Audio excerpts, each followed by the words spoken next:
गोगा नवमी व्रत कथा। जय श्री कृष्णा, राधे राधे। आज हम सुनेंगे गोगा नवमी की संपूर्ण कथा। गोगा जी को सांपों के देवता के रूप में पूजा जाता है। गोगा जी महाराज राजस्थान के लोक देवता है और इन्हें जाहरवीर के नाम से भी जाना जाता है। राजस्थान के हनुमानगढ़ जिले में एक शहर है गोगामेड़ी, जहां भादव मास की कृष्ण पक्ष की नवमी को भारी मेला लगता है। गोगा वीर को हिंदू, सिख, मुसलमान सभी पूजते हैं। तो आइए सुनते हैं गोगा नवमी की कथा। एक बार बोलिए गोगा जी महाराज की जय हो। बहुत समय पहले की बात है। राजस्थान के ददरेवा में एक राजा थे जिनका नाम था जेवर सिंह चौहान। उनकी पत्नी का नाम था बाछल रानी। राजा जेवर सिंह की पत्नी बहुत सुंदर और सुशील थी और अपने पत्नी धर्म का पूरी तरह से पालन करती थी। उन दोनों के विवाह को बहुत समय बीत गया, लेकिन राजा जेवर सिंह और बाछल रानी को अभी तक संतान की प्राप्ति नहीं हुई थी। इसी कारण दोनों पति पत्नी बहुत दुखी रहते थे।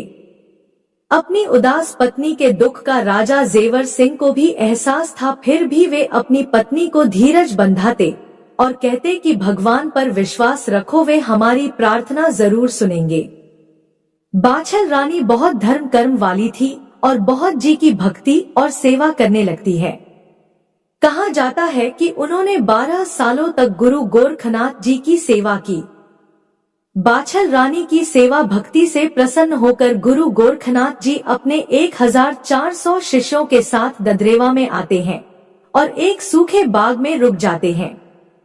वह बाग बरसों से सूखा था, लेकिन जैसे ही गुरु गोरखनाथ जी उसमें डेरा डालते हैं, वह सूखा बाग भी हरा भरा हो जाता है। गुरु गोरखनाथ जी को भगवान शिव का अवतार माना जाता है और ऐसे सिद्ध महात्मा बहुत कम ही पाए जाते हैं। सूखा बाग फिर से हरा हो गया, यह खबर नगर में बहुत तेजी से फैल गई। दर्शन करने के लिए बहुत सारे भक्त गुरु गोरखनाथ जी के पास आने लगे।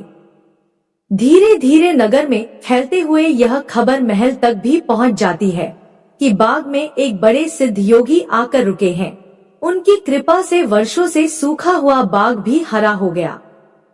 जब बाछल रानी को पता चलता है कि गुरु गोरखनाथ जी बाग में आकर रुके हुए हैं, तो बाछल रानी तरह तरह के पकवान बनाकर गुरु गोरखनाथ जी और उनके शिष्यों के लिए लेकर जाती है और गुरु गोरखनाथ जी की सेवा करती है।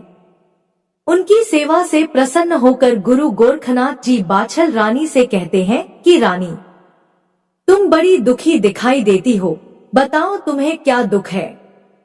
तब बाछल रानी कहती है, हे प्रभु, आप तो सब कुछ जानने वाले हो, और ऐसा कहकर अपना सारा दुख बता देती है। बाछल रानी कहती है कि हे गुरुदेव, मेरे विवाह को इतने साल हो गए, लेकिन अभी तक मुझे संतान की प्राप्ति नहीं हुई। गुरु गोरखनाथ जी, आप तो बड़े सिद्ध योगी हैं। अगर आप मुझ पर कृपा करेंगे तो मुझे संतान की प्राप्ति अवश्य ही होगी। तब गुरु गोरखनाथ जी कहते हैं कि तुमने मेरी बहुत सेवा की है और मैं तुम्हारी सेवा से अत्यंत प्रसन्न हूँ, इसलिए मैं तुम्हें कल सुबह पुत्र प्राप्ति का वरदान दूंगा। इतना सुनते ही बाछल रानी प्रसन्न हो जाती है और गुरु गोरखनाथ जी फिर से अपने ध्यान में मग्न हो जाते हैं। बाछल रानी बड़े खुशी मन से अपने महल में आती है और अपने पति जेवर सिंह को गुरुदेव की कही हुई सारी बात बता देती है कि गुरु गोरखनाथ जी ने कल मुझे पुत्र प्राप्ति का वरदान देने को कहा है। बाछल रानी जब यह बात अपने पति को बता रही थी, तब उनकी बहन काछल भी यह बात सुन लेती है। काछल बाछल रानी की जुड़वा बहन थी, जो देखने में बिल्कुल बाछल रानी जैसी लगती थी और उनकी भी कोई संतान नहीं थी। तो वे सोचती है कि मेरे भी कोई संतान नहीं है, क्यों ना मैं बाछल से पहले जाकर पुत्र प्राप्ति का यह वरदान ले लूं। काछल के मन में पाप आ जाता है। बातों ही बातों में वे अपनी बहन बाछल रानी से उनके कुछ कपड़े और गहने ले जाती है और अगले दिन सुबह जल्दी उठकर अपनी बहन बाछल रानी के कपड़े और गहने पहनकर गुरु गोरखनाथ जी के पास पहुंच जाती है। दोनों बहनें जुड़वा थी, देखने में बिल्कुल एक जैसी लगती थी। ऊपर से काछल ने बाछल रानी जैसे कपड़े और गहने भी पहन रखे थे। इसी कारण से गुरु गोरखनाथ जी पहचान ही नहीं पाए कि यह बाछल रानी नहीं बल्कि काछल है, और उसे 2 पुत्रों की प्राप्ति का वरदान दे देते हैं। थोड़ी देर बाद जब बाछल रानी गुरु गोरखनाथ जी के पास आती हैं और उनकी सेवा करती हैं, कुछ समय पश्चात कहती हैं, हे महाराज, आपने आज मुझे पुत्र प्राप्ति का वरदान देने को कहा था। तो गुरु गोरखनाथ जी कहते हैं, क्या कह रही हो? अभी थोड़ी देर पहले ही तो मैंने तुम्हें 2 पुत्रों की प्राप्ति का वरदान दिया है, अब तुम दोबारा कैसे आ गई हो? अब बाछल रानी समझ जाती है कि उनकी बहन ने उनके साथ छल किया है और वरदान ले गई, तो वह गुरु गोरखनाथ जी को सारी बात बता देती है। गुरु गोरखनाथ जी रानी बाछल से कहते हैं कि धोखे से काछल ने आकर मुझसे वरदान लिया है। इस वरदान से उसे जो पुत्र प्राप्त होंगे वे भी धोखेबाज ही होंगे, पाप और व्यभिचार करेंगे। काछल ने धोखे से मेरा वरदान तो ले लिया, पर मेरा दिया यह वरदान उसके लिए अब अभिशाप बन जाएगा, क्योंकि उसके पुत्र का वंश कभी नहीं चलेगा। मैंने तुम्हें भी पुत्र प्राप्ति के वरदान का वचन दिया है, इसके लिए अब मुझे नागलोक जाकर गगल नाम का एक फल लाना होगा। इसके बाद गुरु गोरखनाथ जी रानी बाछल को वहीं पर रुकने को कहते हैं और खुद ध्यान लगाकर नागलोक में जाते हैं और गुगल नाम का एक फल रखकर रानी बाछल को दे देते हैं। अब तो रानी बाछल प्रसन्नता से अपने महल में आ जाती है। रानी बाछल गुगल के 4 भाग करती है।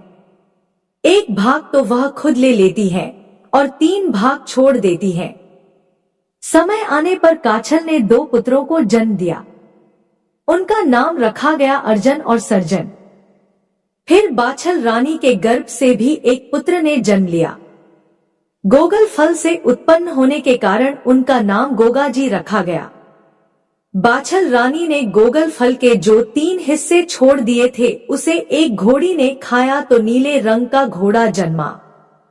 एक से ताखी और तीसरे भाग से नरसी पंडा पैदा हुए जो हमेशा गोगाजी के साथ रहते थे। बाछल रानी ने भक्ति पूर्वक गुरु गोरखनाथ जी से वरदान प्राप्त किया था, इसीलिए गोगाजी में भक्ति और वीरता दोनों गुण आए। जबकि काछल ने धोखेबाजी से वरदान प्राप्त किया था तो अर्जन और सर्जन धोखेबाज और मिथ्याचारी हुए। धीरे धीरे दिन बीतते रहे और तीनों बच्चे बड़े हो गए। एक समय की बात है, गोगाजी अपने घोड़े पर बैठकर जा रहे थे तो उनका घोड़ा एक बाग में जाकर रुक जाता है। घोड़े के पीछे पीछे गोगाजी भी बाग में चले जाते हैं। वहां पर सीरियल रानी से उनकी भेंट होती है। सीरियल रानी गोगाजी को देखते ही उन पर मोहित हो जाती है, लेकिन फिर भी एक शर्त रखती है कि हम चौपड़ की बाजी खेलेंगे। यदि आपने मुझे हरा दिया तो मैं आपकी पत्नी बनने को तैयार हूँ, लेकिन यदि आप हार गए तो आपको मेरे यहाँ 6 महीने तक नौकरी करनी होगी। गोगाजी शर्त मान लेते हैं और चौपड़ में सीरियल रानी गोगाजी से हार जाती है और कहती है कि मैं आपके साथ विवाह करने को तैयार हूँ। तब गोगाजी कहते हैं कि नहीं, ऐसे नहीं, मैं तुम्हें पूरे रीति रिवाज के साथ ब्याह करके अपने साथ ले जाऊंगा। तब सीरियल रानी अपने पिता से बताती हैं तो उनके पिताजी गोगावीर से उनका विवाह करने को मना कर देते हैं, लेकिन गोगाजी हार नहीं मानते। एक दिन की बात है कि सीरियल रानी बाग में विहार करने जाती है तो एक जहरीला सर्प आकर उन्हें डस लेता है। बहुत सारे वैद्य को दिखाया गया, बहुत इलाज करवाया गया, लेकिन कोई भी उस सर्प का विष नहीं उतार सका। तब ताखी जो गोगाजी के सहायक थे सीरियल के पिता के पास जाकर कहते हैं कि आप गोगाजी से निवेदन करें, वे गुरु गोरखनाथ जी के शिष्य हैं और उनके पास सर्प दंश की विद्या है। अगर वे चाहे तो सीरियल को ठीक कर सकते हैं। तब उनके पिता गोगाजी के पास जाते हैं और अपनी पुत्री को ठीक करने को कहते हैं। तो गोगाजी कहते हैं कि मैं आपकी पुत्री को ठीक कर सकता हूँ, लेकिन मेरी एक शर्त है अगर मैंने आपकी पुत्री के प्राण लौटा दिए, अर्थात अगर आपकी पुत्री जीवित हो गई तो आप उसका विवाह मेरे साथ कर देंगे। बस फिर क्या था, गोगा जी जाकर सीरियल रानी को बचा लेते हैं। सीरियल रानी के पिताजी गोगा जी के साथ अपनी पुत्री का विवाह कर देते हैं। बड़ी धूमधाम से गोगा जी और सीरियल रानी का विवाह हो जाता है। सीरियल रानी गोगा जी के साथ महल में आ जाती है। अर्जन और सर्जन जो गोगा जी के मौसेरे भाई थे, वे गोगा जी से बड़ी ही ईर्ष्या रखते थे। गोगा जी का विवाह इतनी सुंदर राजकुमारी से हुआ है, यह देखकर दोनों ईर्ष्या के कारण जल भुन जाते हैं और सीरियल रानी पर बुरी नजर डालते हैं। मुस्लिम शासकों के साथ मिल जाते हैं और गोगा जी पर मुस्लिम शासकों के साथ मिलकर आक्रमण कर देते हैं। अब तो गोगा जी को बड़ा ही क्रोध आ जाता है। घरेलू झगड़ा था, बाहर वालों को मिलाने की क्या आवश्यकता थी। गोगा जी अपने अस्त्र शस्त्र लेकर युद्ध भूमि की ओर चलते हैं। कहा जाता है कि गोगा जी इतने महान वीर थे कि जब वे घोड़े पर सवार होकर चलते थे तो पाताल में भी उनके घोड़े की डाब सुनाई देती थी। मुगल सेना के साथ गोगा जी का घोर युद्ध होता है। अर्जन सर्जन की सहायता के लिए जो मुगल सेना आई थी, वह गोगा जी की वीरता के आगे घुटने टेक देती है। बड़ा भयंकर युद्ध होता है और गोगा जी अर्जन और सर्जन का शीश धड़ से अलग कर देते हैं। लेकिन तब भी गोगा जी का क्रोध शांत नहीं हुआ। युद्ध समाप्त होने के बाद गोगा जी अर्जन और सर्जन के शीश को थाली में रखकर अपनी माता बाछल के चरणों में रख देते हैं। अपनी बहन के पुत्रों के शीश को देखकर बांछन रानी कहती है, अरे पुत्र, यह तुमने क्या कर दिया। मैं मानती हूँ कि अर्जन सर्जन धोखेबाज थे, लेकिन फिर भी तुम्हें उनका वध नहीं करना चाहिए था। क्या मैंने इसी दिन के लिए तुम्हें जन्म दिया था? अब तुम मेरी आंखों के सामने से दूर दूर हो जाओ और मुझे अपना चेहरा कभी मत दिखाना। तुमने मेरी बहन और अपनी मौसी को निसंतान कर दिया, उसका वंश खत्म कर दिया। तुम्हारे जैसे पुत्र को जन्म देने से तो अच्छा था मेरी कोई संतान ही नहीं होती। अब मेरी आंखों के आगे से दूर हो जाओ। अगर मैंने कभी तुम्हारा चेहरा देखा तो या तो तुम अपने प्राण दे देना, वरना मैं अपने प्राण दे दूंगी। माता के ये कठोर वचन सुनकर गोगा जी को बहुत दुख होता है। माता की इच्छा है कि मैं अपना चेहरा उन्हें कभी ना दिखाऊं। बस इसी आज्ञा को शिरोधार्य करके वे जंगल की ओर जाने लगते हैं। लेकिन जैसे ही महल से बाहर निकलते हैं, सीरियल रानी उनके रास्ते में आकर खड़ी हो जाती है और कहती है, आपने माता की आज्ञा तो शिरोधार्य कर ली, पर मेरा क्या? मैं आपके बिना कैसे जीऊंगी? तब गोगा जी उनसे कहते हैं कि तुम चिंता मत करो, माता की आज्ञा को शिरोधार्य करके मुझे घर छोड़कर तो जाना ही होगा, लेकिन तुमसे मिलने में सूक्ष्म रूप बनाकर प्रतिदिन आऊंगा। लेकिन तुम यह बात कभी भी किसी से मत कहना कि मैं तुमसे मिलने आता हूँ, नहीं तो उसके बाद तुम मुझे कभी भी नहीं देख पाओगी। सीरियल रानी गोगा जी की बात मान लेती है। बस फिर क्या था, उस दिन से गोगा जी सूक्ष्म रूप बनाकर हर रात सीरियल रानी से मिलने आते और सुबह होने से पहले ही महल से चले जाते। बाछल रानी को इस बात का कुछ भी कभी पता नहीं चला। लेकिन कुछ दिनों के बाद बाछल रानी को संदेह होने लगा, क्योंकि सीरियल रानी तो पहले की तरह ही खुश रहती थी, 16 श्रृंगार करती थी। ऐसा लगता था उन्हें अपने पति के जाने का जरा भी दुख नहीं। बस फिर क्या था, इसी संदेह के चलते बाछल रानी एक दिन सीरियल रानी के कमरे में जाती है। वहां जाकर देखती है तो सीरियल रानी श्रृंगार कर रही थी। अब तो बाछल रानी सीरियल रानी को खूब डांटते हुए कहती है कि तुम्हारे पति जब घर पर है ही नहीं तो तुम यह श्रृंगार किसके लिए करती हो? अपनी सास को अपने आचरण पर संदेह करते देखा तो सीरियल रानी को बड़ा दुख हुआ। उन्होंने गोगा जी के हर रात आने की सारी बात अपनी सास बाछल रानी को बता दी। बस फिर क्या था, बाछल रानी उसी रात को महल के दरवाजे पर खड़ी हो गई और जैसे ही गोगा जी सीरियल रानी से मिलने के लिए आए तो बाछल रानी उन्हें देख लेती है। गोगा जी समझ जाते हैं कि सीरियल रानी ने सारी बात मेरी माँ को बता दी। वह मन ही मन विचार करने लगे कि मैंने माँ को वचन दिया था कि अपना चेहरा कभी नहीं दिखाऊंगा, मेरा यह वचन भंग हो गया। बस यही सोचकर गोगा जी अपने नीले घोड़े को वहीं से घुमा देते हैं और जंगल की ओर जाने लगते हैं। उनके पीछे पीछे बाछल रानी और सीरियल रानी भी जाती है गोगा जी को रोकने के लिए, लेकिन गोगा जी नहीं रुकते। गोगा मेड़ी के स्थान पर जाकर गोगा जी अपने नीले घोड़े के साथ धरती में समा जाते हैं और साथ ही साथ बाछल रानी और सीरियल रानी भी धरती में समा जाती है। बोलिए गोगा जी महाराज की जय हो, नीले घोड़े वाले की जय हो, जाहरवीर भगवान की जय हो। एक समय की बात है, श्री योगेश्वर गोरखनाथ जी अपने शिष्यों को उपदेश दे रहे थे। तब उनके परम शिष्य ओगरनाथ जी ने प्रश्न किया, हे नाथ, आप साक्षात शिव भक्ति के स्वरूप है, आप ही भक्तों के उद्धार के लिए अवतार धारण करते हैं। हे परम गुरु, कलयुग के प्रभाव से जिस समय मनुष्य की बुद्धि मलिन हो जाएगी और वह पापों में लिप्त हो जाएगा, उस समय मनुष्य घोर पापों को करने लगेगा, जिस कारण भूमंडल पर अशांति छा जाएगी। उस समय धरती पर इन घोर पापों के प्रभाव से विभिन्न रोग फैल जाएंगे और संसार में भुखमरी बढ़ जाएगी। हे योगेश्वर, ऐसे घोर कलयुग में दान पुण्य तीर्थ यात्रा का पुण्य भी घट जाएगा, तब वह कौन सा शुभ कर्म होगा जिसके करने से मनुष्य जाति का उद्धार हो सकेगा।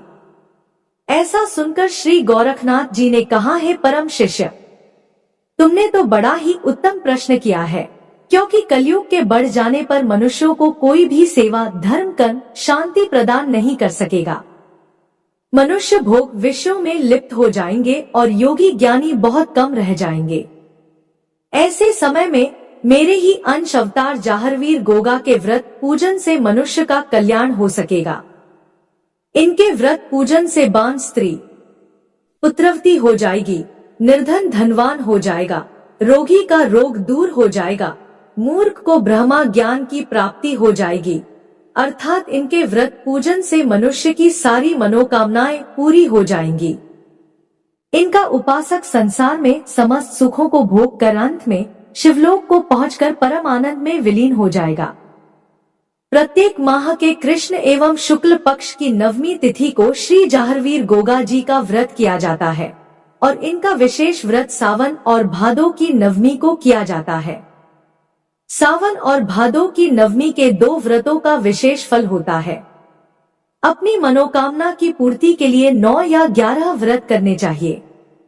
इनका व्रत धारण करने के लिए निश्चित तिथि को प्रातः काल नित्य कर्म से निर्वित होकर श्री जाहरवीर जी और गोरखनाथ जी की तस्वीर या प्रतिमा को एक ऊंचे आसन पर स्थापित करें। आसन पर नीला रेशमी वस्त्र बिछा दें और प्रतिमा के पास ही एक छोटा सा नीला झंडा भी खड़ा कर दें। घी का दीपक, धूप बत्ती जलाकर फल पुष्प गंध आदि से उनका पूजन करें। पूजन में श्री जाहरवीर चालीसा, श्री जाहरवीर जी की व्रत कथा, श्री जाहर स्तोत्रम कथा और आरती, जाहरवीर जी के मंत्रों का जाप करें और संकल्प करें, हे जाहर बाबा, मैं आपकी कृपा प्राप्त करने के लिए आपका व्रत करता हूँ। ऐसा संकल्प लेकर दिन भर मन में मंत्रों का जाप करते रहे। सबसे प्रेम भाव रखें और शाम को सूर्यास्त के समय प्रातः काल की ही तरह पूजन करें। हलवे, पूरी, गुलगुले आदि का भोग लगाकर व्रत खोल ले। जो भी मनुष्य इस विधि से जाहरवीर व्रत पूजा करता है, उसकी सभी मनोकामनाएं पूरी हो जाती हैं। गोरखनाथ जी कहते हैं, हे भक्तों, अब मैं तुमसे जाहरवीर जी के कलयुग में प्रकट होने की कथा सुनाता हूँ।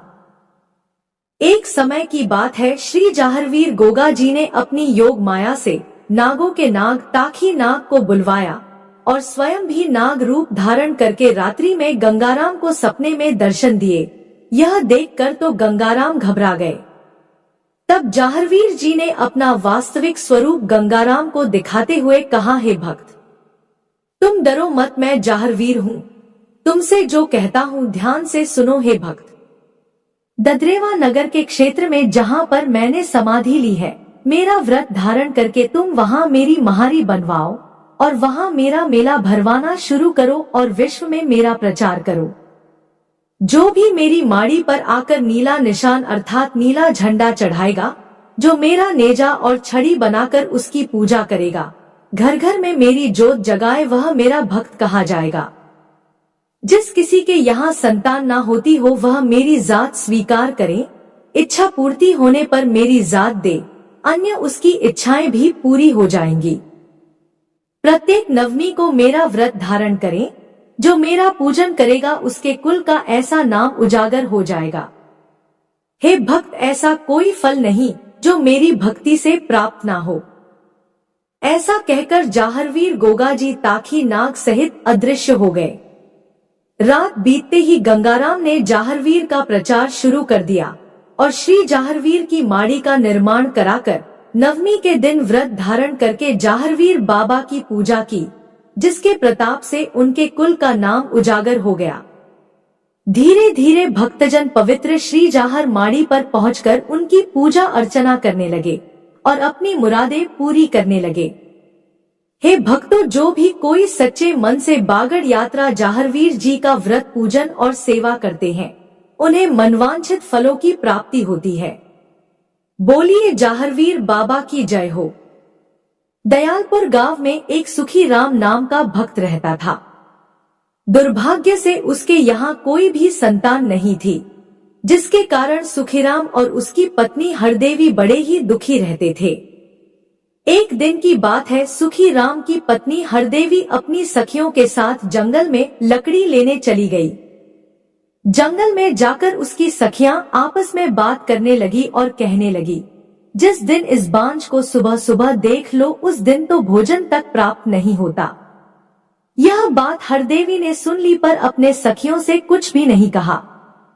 मन ही मन रोते हुए लकड़ी लेकर अपने घर आ गई।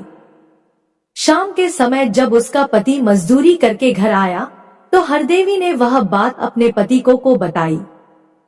सुखीराम भी यह बात सुनकर बहुत दुखी हो गया और भगवान से प्रार्थना करने लगा, हे भगवान, हमारे यहाँ एक संतान दे दो, हमारे सिर से पुत्रहीन होने के कलंक को दूर कर दो। ऐसा कहकर दोनों पति पत्नी सो गए। सुबह ही भगवान की कृपा से श्री जाहरवीर बाबा जोगी का भेष बनाकर हाथ में डमरू लेकर जाहर गाथा गाते हुए भिक्षा मांगने के बहाने उनके घर आए और सुखी राम की पत्नी से बोले, बेटी तुम्हारे पास सब कुछ है, लेकिन संतान न होने के कारण तुम दुखी हो। मैं तुम्हें एक उपाय बताता हूँ, जिसके करने से तुम्हारे यहाँ संतान उत्पन्न होगी।